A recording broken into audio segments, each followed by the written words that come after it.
এইগৰাকী ব্যক্তিক আমি প্ৰায় অসমৰ সকলোৱে চিনি পাওঁ আৰু ভালদৰে চিনি পায় যিসকলে মদ ভাং ড্ৰাগছৰ লগত জড়িত আছিলে বা এই মদ ভাং ড্ৰাগছবিলাকৰ ব্যৱসায় কৰিছিলে তেওঁলোকৰ কাৰণে অসমত এটা সময়তে আনন্দ মিৰ্চাই হৈছিলে মূৰৰ কামৰণি আৰু এওঁৰ কাৰণে তেওঁলোকে ভালদৰে টোপনি মাৰিব নোৱাৰিছিলে কিন্তু অসমত এটা সময়তে আনন্দ মিৰ্চাই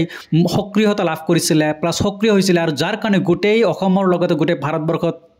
তেওঁ চৰ্চা লাভ কৰিছিলে এই চৰ্চাৰ ফলতে হয়তো তেওঁ ভাবিছিলে যে মই এই পদটো বাদ দি যদি মই নিৰ্বাচন খেলোঁ নিৰ্বাচনত মই ভালদৰে জিকিম যাৰ ফলত তেওঁ কি কৰিছিলে তেওঁ যেহেতু বিহাৰৰ লোক বিহাৰৰ বক্সাৰ সমষ্টিৰ পৰা তেখেতে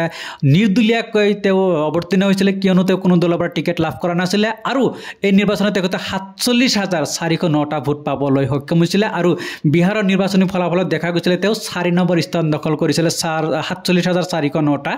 ভোট পাই মানে তেওঁ ভালদৰে ভাৱে তেওঁ পৰাজয় বৰণ কৰিবলগীয়া হৈছিলে এই ২০২৪ লোকসভা নিৰ্বাচনত সেই মদ ভাং ড্ৰাগছ ব্যৱসায়ীসকলে নিশ্চয়কৈ আনন্দ মিৰ্চাক মানে দুৱা দিছিলে যে তই কেতিয়াও কি নকৰিবি নিজিকিবি যাৰ কাৰণে আনন্দ মিৰ্চা হাৰিল নে কি কয় সঁচা কথা